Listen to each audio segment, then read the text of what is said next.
Ça y est, la demande de passeport a été envoyée. Ils m'ont dit que dans des cas très rares, ça pouvait aller très vite et donc se faire en 2 semaines. Bon, je veux pas. On verra, hein, je suis pas sûr. Et que au plus tard, ça devrait prendre 4 semaines. D'ailleurs, petit fun fact, je vous le raconte parce que, voilà, on est entre nous. Plus ça va, plus les gens commencent à me parler en turc quand ils me voient. Je commence à avoir de la barbe, donc je commence à ressembler à un turc. Je pense que c'est ça le lien logique.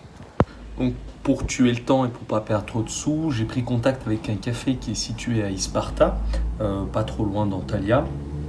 Donc ce café en fait c'est ce qu'on appelle la speaking house. En gros j'ai juste à travailler un petit peu et en échange de services assez cool et puis basta.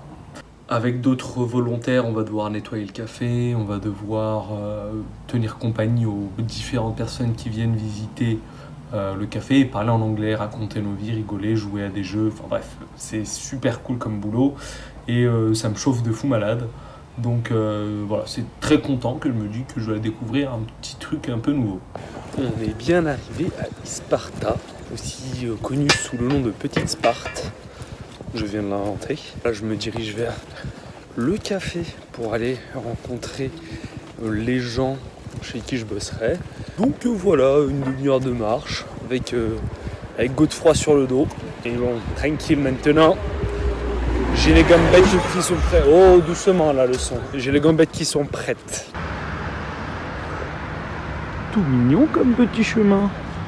C'est très marrant. Je viens d'arriver à l'endroit où je vais passer les prochaines semaines. En gros, on dort dans une pièce cachée du café parce que c'est... Normalement, il n'a pas le droit de nous héberger, le mec. Je partage ma chambre avec 2 autres garçons, Mathieu et Denis, je crois. Et une fille qui est dans une autre chambre qui s'appelle Mariam.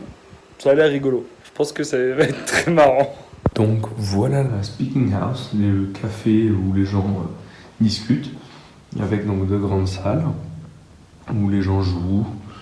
Ici, petite salle de discussion, tout ça, avec des activités. Il y a une petite cuisine aussi. Cuisine, balcon, là-bas, tac, tac, tac. La vie est belle, on a notre frigo. Et la petite particularité, c'est que juste ici, hop, on a notre chez nous. Donc avec notre salle de bain. Et aussi donc les dortoirs, il y a un pareil pour les filles et un pour les garçons. Ça c'est mon lit. Et donc j'ai l'impression un peu de vivre comme un mec qui n'est pas censé être là. Puisque j'habite littéralement derrière une porte cachée. Et je trouve ça super marrant. Le truc cool, c'est que même si la ville elle est assez petite, il y a toujours des possibilités de faire pas mal de choses en fait, dans le coin. Par exemple, il y a des randonnées. Il y a aussi des punching machines qui sont super cool. Parce que si on est des vrais hommes, grosse patate, bam. Moi, la ville elle est située à côté de montagnes, donc c'est vraiment parfait pour aller marcher un petit peu et aller se baigner un peu dans la nature. D'ailleurs, c'est aussi une ville qui est principalement étudiante, donc il y a beaucoup de jeunes et il y a pas mal de soirées aussi. Mais vu que je suis sage, voilà, je suis allé qu'à une seule soirée pour voir un peu ce que c'était. Et voilà un extrait.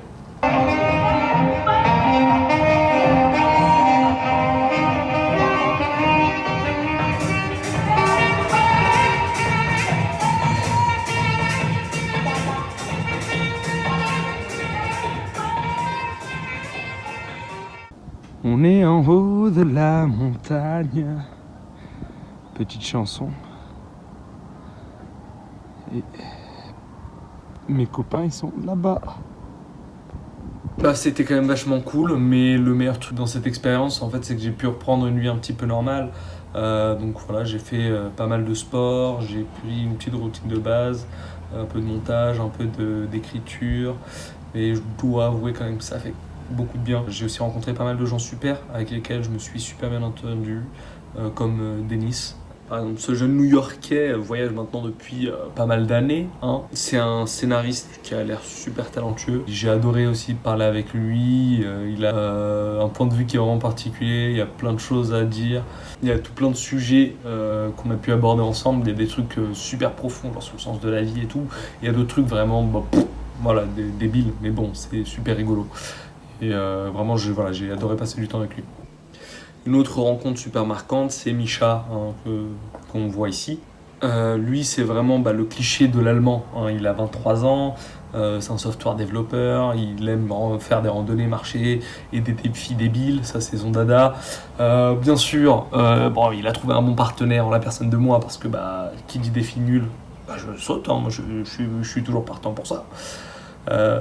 Par exemple, un défi, on s'est dit, si on allait se baigner dans un lac, sachant que le lac est pas fou, mais vas-y, c'est l'aventure, donc on y va. Je vous épargne les images après, mais vous devinez assez bien ce qui s'est passé. On s'est donc lancé dans pas mal de randonnées avec Misha, toujours plus périlleuses les unes que les autres, bien sûr. Là, ça a l'air mignon, mais le truc, c'est que je lui dis, allez, vas-y, je te suis, tu connais la route. Non, il connaît pas la route, bien sûr. Et donc, ce qu'il fait, c'est qu'il veut me dire, oh, il y a un raccourci par là. Mais est-ce que c'est un raccourci ? Non, c'est pas un raccourci, parce que au lieu de juste contourner la montagne, on grimpe la montagne. Et donc, ça se termine en séance d'escalade improvisée, parce que, it's a shortcut, hein, Misha. On te connaît, j'espère que tu vas voir ce passage-là, parce que c'est très important. Moralité dans tout ça, si vous faites des randos avec un Allemand qui plus est comme lui, le laissez pas ouvrir la route, parce que shortcut ça veut dire meilleur moyen de risquer sa vie. Aujourd'hui, c'est jour de mariage, mais aussi jour de pluie. Donc je vais rejoindre Seitan. Et en gros, aujourd'hui, il a le mariage de son cousin, il m'a dit. Et il m'a proposé d'aller y jeter un œil. Donc là je l'attends et on va aller danser un petit peu quoi. Il y a quelques petites coutumes plutôt marrantes dans les mariages que je connaissais pas, et je dois avouer que j'étais quand même pas mal surpris. La première, ça va être que les mariés, en fait, ils distribuent des enveloppes avec des sous. Je pense que c'est une façon de montrer la richesse de la famille, blablabla. Je trouve ça assez choupi, mais je m'y attendais vraiment pas. Et la deuxième, qui est un peu plus folklorique, je dirais, c'est que les armes à feu, c'est quelque chose d'assez courant finalement.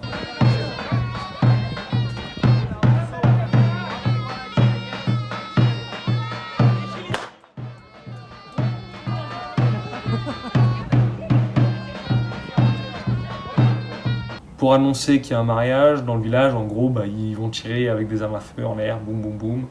Ce qui fait que quand je suis arrivé dans le village, j'ai vu plein de cartouches par terre, je me suis dit, on est en guerre, mais pas du tout. Ils ont juste dit, on se marie, on est content. Donc ça, c'était quand même assez marrant. Et voilà, en gros, j'avais vraiment super hâte de voir la suite, parce que ça m'a bien mis en appétit. En ce qui concerne Seitan, je vais vous parler un petit peu rapidement de ce petit bonhomme de 15 ans. Il va encore à l'école et tout, il veut devenir prof d'anglais, donc il va à la speaking house le soir pour travailler son anglais, hein. Donc voilà, le mec super motivé, super déterminé. Mais aussi, il habite en fait dans une ferme avec ses parents, donc ce qu'il fait, c'est qu'il aide aussi ses parents à la ferme.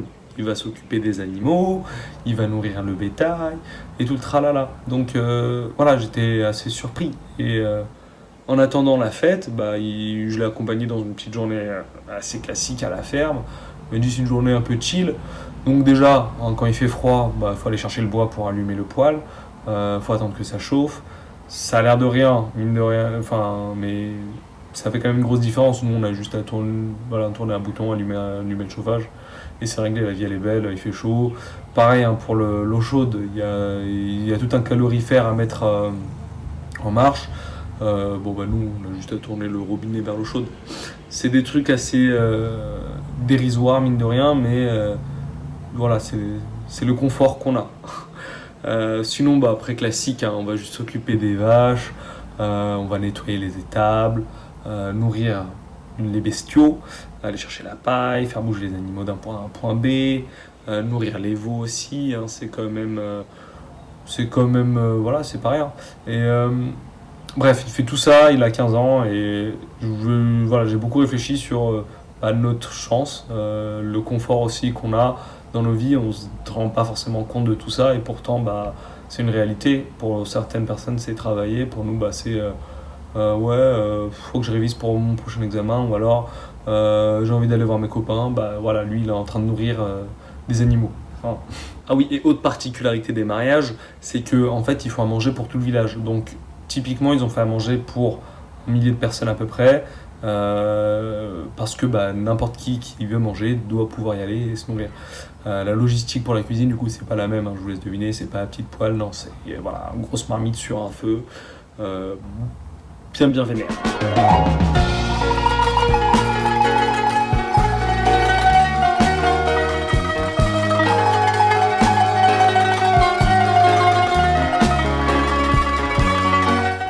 Ok, c'est parti. On a repris Godefroy et on reprend la route.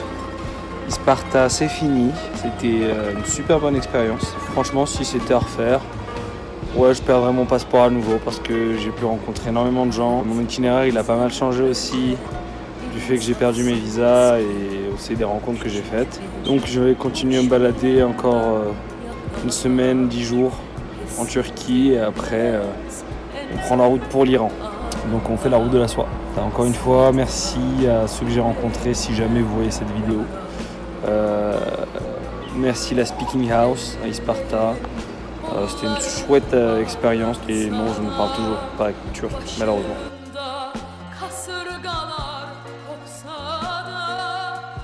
Ça commande bien, mon bus il était annulé. On va passer dans la voie routière en attendant. Elias, encore une fois, il est béni. Il semblerait que la chance lui sourit. Pendant mes 3 semaines à Isparta, j'ai rencontré un garçon, Çağatay, trop gentil. Et du coup, vu que j'étais à Ankara, il m'a dit tu viens à la maison, tu restes avec mes parents, blablabla. Demain, direction Trabzon. Mais voilà, encore une fois, je me sens... Je suis heureux. Sur ce, bonne nuit. Et je vous dis à tantôt. Donc me voilà à Ankara avec Çağatay, le bon poteau, qui m'accueille chez ses parents et qui me dit attends, je vais te visiter la ville. Enfin, voilà. On est allé à Anıtkabir, qui est le tombeau en fait d'Atatürk, le fondateur de la Turquie moderne. La taille du complexe elle est quand même assez folle. C'est vraiment un gros truc avec plein de petits détails en fait. Par exemple, il y a des espaces un peu plus grands entre certains trucs pour garder la tête baissée, regarder le sol, signe d'humilité. C'est construit en marbre ou c'est pas des beaux cailloux. Et franchement, il y a une ambiance qui est assez folle. Après, il y a aussi tout un musée qui est au sujet de la propagande turque, de la Turquie, etc. Ce qui est normal, vu que c'est le trop de la personne qui a placé les fondements de ce pays.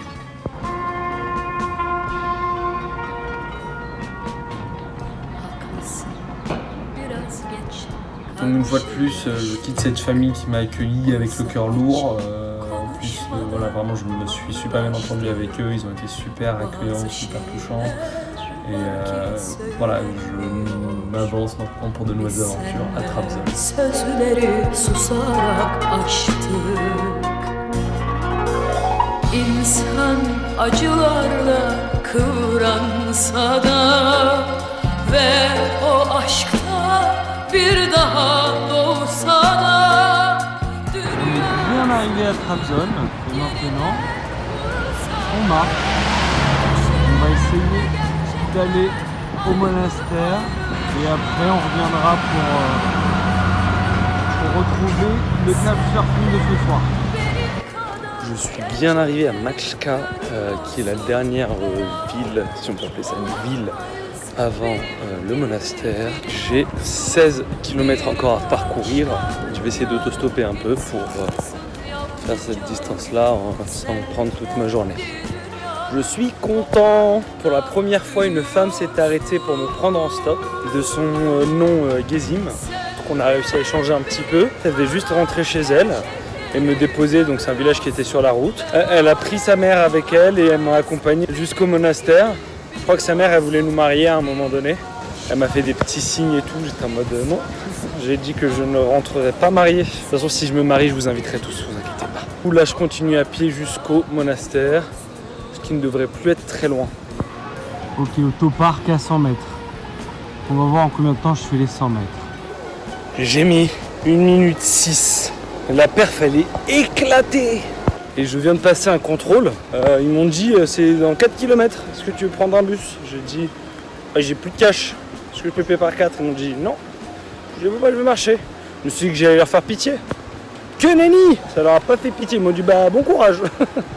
La route pour rejoindre le monastère, elle est longue et éprouvante, surtout avec Godefroy sur le dos. Mais bon, je m'accroche et je vois aussi quand même une nature qui est vachement saisissante. Il y a un vrai calme autour de moi, ça m'apaise.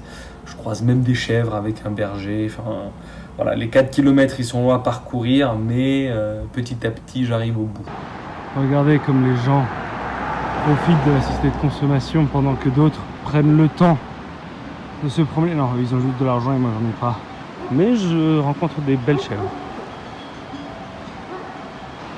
Ouh, on change de côté de la vallée. Parce que depuis tout à l'heure je monte. Et je suis pas du bon côté, donc bon. Je commence à m'inquiéter. Mais là-bas il y a un pont. Ça veut dire qu'après on va arriver au monastère.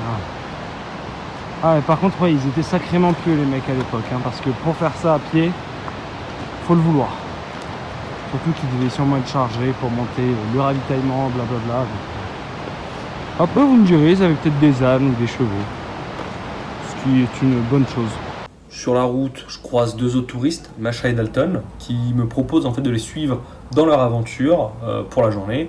Et vu que j'ai rien d'autre de prévu, bah ouais, moi je suis partant. Hein, faut que juste que j'aille je retourne à Trabzon à la fin de la journée pour aller chez mon hôte. À part ça, j'ai rien d'autre de prévu. Donc c'est parti. Sevgilim çok güzelsin ama düşmeyeceğim sana yine üzersin. Ritmi kalbimin çok düzensiz yaşamak denmez buna vur düzelsin. Sevgilim çok özelsin, düşerken elimi tutan da sendin. Ayrılık kapıyı çalarken seni okuyamadım diye kaldı dersin. Makul kaderime yok teselli. On va toujours plus haut dans les montagnes pour aller dans une cave où il y a de super formations géologiques. Voilà, encore une fois, c'est le genre de choses, je connais rien du tout, je sais juste que c'est joli. Donc je passe la journée avec eux, on discute pas mal, ils me racontent leur vie et donc après, bah, retour à Trabzon, bye bye les copains et en route maintenant bah, pour rejoindre notre hôte pour la nuit. Ok, donc après avoir rencontré Masha et Dalton, un couple surprenant, me voilà dans les rues de Trabzon à me balader et à voir un peu ce que je vais faire en attendant mon couchsurfing. C'est le matin à Trabzon, il est 7h30. On va essayer de se dépêcher d'arriver à l'autogare pour prendre le prochain bus pour Ardahan. Parce qu'il n'y en a que 2 dans la journée en fait. Le premier est à 8h30, le second est à minuit et demi. Donc on va essayer d'attraper celui de 8h30. D'après la légende, j'ai 2 dolmous à prendre. Est-ce que je vais pouvoir? Je sais pas. Je panique. A few moments later. On est arrivé à l'autogare. On va voir si on peut choper un bus. Réussi ma mission, j'ai rejoint le bus.